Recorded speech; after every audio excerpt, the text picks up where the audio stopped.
ఇవాళ నేను ఈ ప్రభుత్వాన్ని అడుగుతా ఉన్నా, ఎవరు ఇవ్వాలి ప్రమాణ పత్రం? నిజానికి మీకేమైనా సిగ్గుందా అసలు? నీ ప్రభుత్వానికి ఎవరు ఇవ్వాలి అసలు?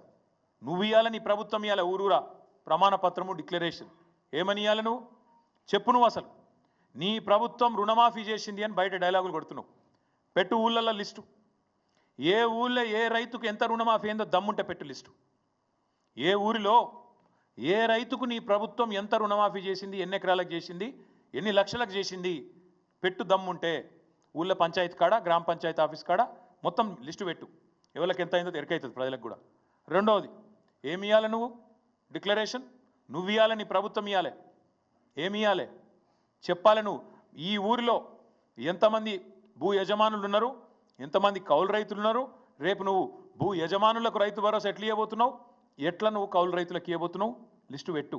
డిక్లరేషన్ నువ్వు. మూడో డిక్లరేషన్ నువ్వే ఇవ్వాలి. ఏ ఊర్లో బోనస్ ఎంతమందికి ఇచ్చినావు పెట్టు. ఏ ఊర్లో కాంటా ఎంత పెట్టినావు, ఏ ఊర్లో ఎంత కొనుగోలు చేసినావు, ఎంత జోకినావు, ఎంత కొన్నావు, ఎంతకు నువ్వు పైసలు ముట్టినాయి పెట్టు లిస్టు. అట్లే ఇంకోటి పెట్టాలి లిస్ట్. నువ్వు ఏ ఊళ్ళో రైతు కూలీలు ఎంతమంది ఉన్నారు, ఎవరికి ఎంత బాకీ పడ్డావు, ఒక గా లిస్టు పెట్టు. డిక్లరేషన్ ఇవ్వాల్సింది రైతులు కాదు, ప్రమాణ పత్రం ఇవ్వాల్సింది రైతులు కాదు.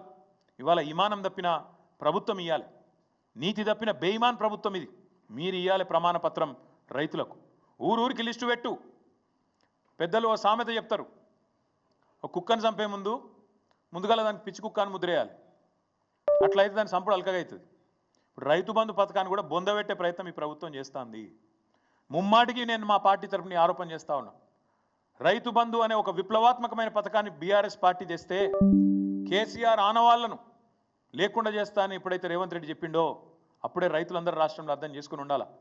దీన్ని కూడా ఖచ్చితంగా మింగేస్తాడు కాంగ్రెస్ పార్టీ, దీన్ని కూడా బొందబెడుతుంది రైతు బంధును అని.